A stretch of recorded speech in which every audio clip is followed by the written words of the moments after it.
नमस्कार, स्वागत है आपका बिहार समाचार में। बिहार की तमाम बड़ी खबरों की ओर बढ़ने से पहले एक नज़र सुर्खियों पर। जदयू की नई कार्यकारिणी की बैठक में सीएम नीतीश ने लिए 6 बड़े फैसले। देश के 9.4 करोड़ किसानों के खाते में आया 2-2 हजार रुपये। केंद्र सरकार ने नवरात्रि का दिया तोहफा। जमीन सर्वेक्षण में गड़बड़ी के खिलाफ भाकपा का हल्ला बोल। 15 अक्टूबर से सर्वे कैंपों पर धरना प्रदर्शन का ऐलान। गुरुजी करेंगे लाल पेन का उपयोग। सभी डीईओ और डीपीओ को विभाग ने दिया यह निर्देश। अब सरकारी बैंकों में भी होगी अग्निवीर जैसी बहाली। भविष्य में अस्थायी नौकरी की गारंटी नहीं। बिहार डूब रहा है और राजकुमार दुबई घूम रहा है। 23 पर जन स्वराज के नेता ने बोला हमला। कहीं बिहार से गायब रहने वाला आरजेडी नेता। अब चले बढ़ते बिहार की मुख्य खबरों की ओर विस्तार से। दरअसल बिहार के मुख्यमंत्री सह जदयू के राष्ट्रीय अध्यक्ष नीतीश कुमार शनिवार को पार्टी की नई राज्य कार्यकारिणी को पहली बार बैठक हो रही है। वहीं इस बैठक में मुख्य रूप से मिशन 2025 की तैयारी और इसकी रणनीति पर जदयू नेता कार्यकर्ताओं को दिशा निर्देश दिया गया। इसको लेकर जदयू प्रदेश कार्यालय में शनिवार को सुबह 11:30 बजे से राज्य कार्यकारिणी की बैठक शुरू हुई। इसमें सभी मंत्री, सांसद, विधायक समेत करीब 400 नेता और पार्टी पदाधिकारी भाग लिए। वहीं इस मीटिंग में ललन सिंह नजर नहीं आ रहे हैं। दरअसल आज राज्य कार्यकारिणी की बैठक में 6 अहम फैसले लिए गए हैं, जिसमें एनडीए के सहयोगी दलों के साथ तालमेल बिठाने को लेकर एक कार्यक्रम चलाए जाने की बात कही गई है। इसके अलावा जदयू सम्मान संवाद कार्यक्रम करेगी, जिसमें वरिष्ठ नेता कार्यकर्ताओं से बात करेंगे। वहीं इस दौरान वैसे लोगों से मुलाकात किया जाएगा और कहा जाएगा कि आप सक्रिय रूप से साथ आइए। वहीं जदयू के मिशन 2025 और 4 सीटों पर होने वाले उपचुनाव के मद्देनजर इस बैठक को काफी अहम माना जा रहा है। हालांकि प्रदेश अध्यक्ष उमेश कुशवाहा ने बताया कि बैठक का एजेंडा 2025 का विधानसभा चुनाव ही है। जैसा हमारे नेता नीतीश कुमार निर्देश देंगे, उस हिसाब से कार्यकर्ता जमीन पर आगे की तैयारी में जुट जाएंगे। दरअसल देश के किसानों को नवरात्रि का तोहफा आज केंद्र सरकार ने दिया है। वहीं पीएम किसान की 18वीं किस्त की राशि शुक्रवार को जारी की गई है और आज किसानों के खाते में 2-2 हजार रुपये आ गए। वहीं देश के करीब 9.4 करोड़ किसानों के खाते में 2 हजार रुपये डीबीटी के जरिए क्रेडिट कार्ड किया गया। वहीं दशहरा से पहले पीएम मोदी ने किसानों के खातों में पैसा भेजा है। वहीं बिहार के किसानों के लिए 1552 करोड़ रुपये जारी किए गए हैं। अब बता दें कि देश के किसानों को आर्थिक मदद के लिए पीएम किसान योजना शुरू की गई थी, जिसके तहत साल में 6,000 रुपये किसानों के खाते में 3 किस्त में दिया जाता है। वहीं हर 4 महीने पर 2,000 रुपये किसानों के खातों में डाल दिया जाता है। दरअसल प्रधानमंत्री नरेंद्र मोदी ने शुक्रवार को महाराष्ट्र के वाशिम से प्रधानमंत्री किसान सम्मान निधि की 18वीं किस्त का पैसा जारी किया और आज सबके खाते में 2-2 हजार रुपये पहुंच गए। वहीं दुर्गा पूजा से ठीक पहले पीएम किसान सम्मान निधि योजना की राशि किसानों के खाते में ट्रांसफर कर दी गई है। वहीं बिहार के 76,18,784 किसानों के खाते में 2-2 हजार रुपये भेजी गई है। दरअसल भारतीय कम्युनिस्ट पार्टी भाकपा ने बिहार में जमीन सर्वे में गड़बड़ियों के खिलाफ हल्ला बोला है। वहीं 15 अक्टूबर से भूमि सर्वे शिविरों पर धरना प्रदर्शन करने का ऐलान भाकपा ने किया है। दरअसल पार्टी के राष्ट्रीय सचिव राम नरेश पांडे ने इस बात की जानकारी दी है।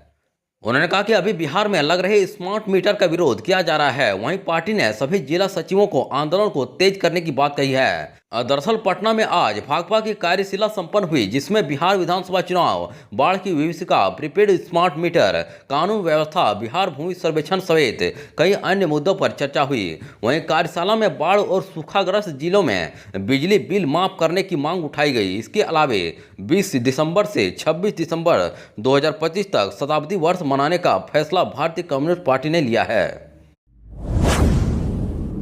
दरअसल बिहार सरकार ने राज्य के प्राथमिक विद्यालयों में अब अच्छी शिक्षा दिए जाने को लेकर एक नया निर्देश जारी किया है। वहीं शिक्षा विभाग ने आरडीडीई, डीईओ और जिला कार्यक्रम पदाधिकारी को यह निर्देश दिया है कि अब से कक्षा 1 से 8 के छात्रों को गृह कार्य और कक्षा कार्य का मूल्यांकन लाल पेन से किया जाएगा। वहीं इस दिशा में उठाए गए कदम से शिक्षा में सुधार की उम्मीद की जा रही है।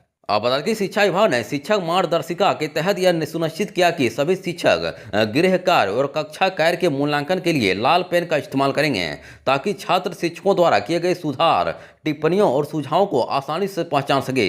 इससे न केवल छात्रों की गलतियों की पहचान होगी, बल्कि वे दिए गए सुझावों पर ध्यान केंद्रित कर सकेंगे, जिससे उनकी सीखने की प्रक्रिया में सुधार आएगा।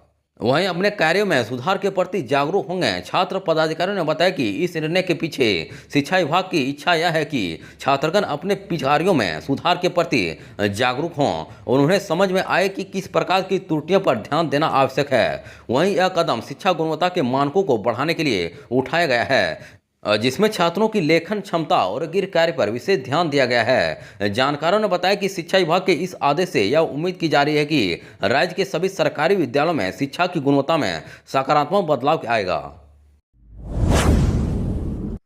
दरअसल भारतीय सेना में सैनिकों की बहाली के लिए 2 साल पहले अग्निपथ योजना चलाई गई थी। वहीं भर्ती होने वाले अग्निवीरों की सेवा काल 4 साल रखी गई थी। वहीं इसी के तर्ज पर बिहार के पड़ोसी राज्य उत्तर प्रदेश के सरकारी बैंकों में अप्रेंटिसशिप योजना के तहत बहाली होगी। वहीं अस्थायी भर्तियों के लिए केनरा बैंक ने 3000 पदों की घोषणा की है, जिसमें यूपी के लिए 325 पद शामिल हैं। दरअसल सार्वजनिक क्षेत्र के बैंकों में भी अस्थायी बहाली शुरू हो गई है, जिसमें 5000 से लेकर 15000 तक के मानदेय पर कर्मचारियों को रखा जाएगा।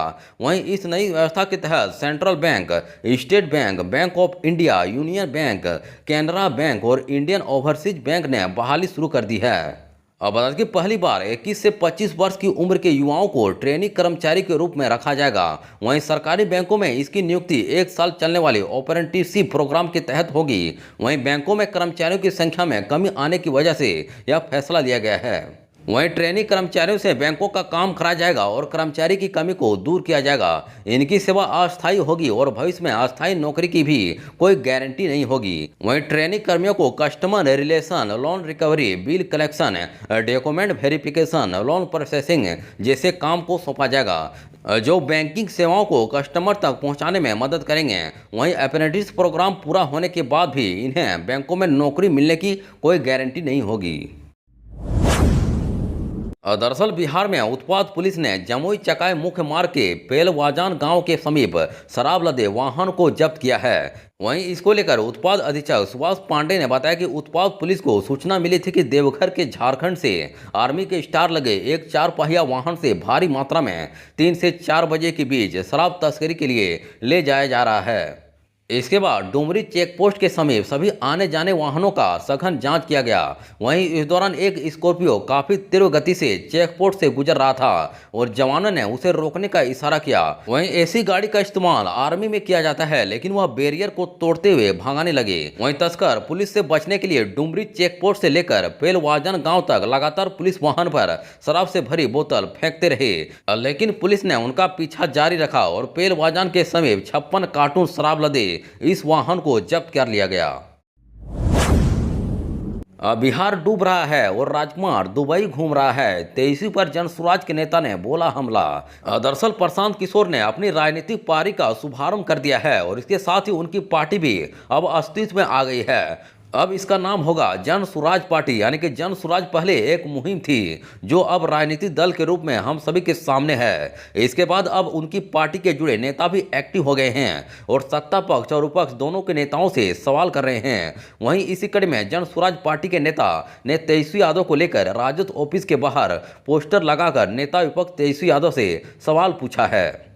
दरअसल जन सुराज पार्टी के महिला नेता अपर्णा यादव ने राजद प्रदेश कार्यालय के बाहर एक पोस्टर लगाया और इसमें लिखा कि पूरा बिहार डूब रहा है और बिहार का राजकुमार दुबई घूम रहा है, इसलिए आप अपने लिए और अपने बच्चों के बेहतर भविष्य के लिए जन सुराज के साथ आइए और अपने हक के लिए आवाज़ उठाना सीखिए।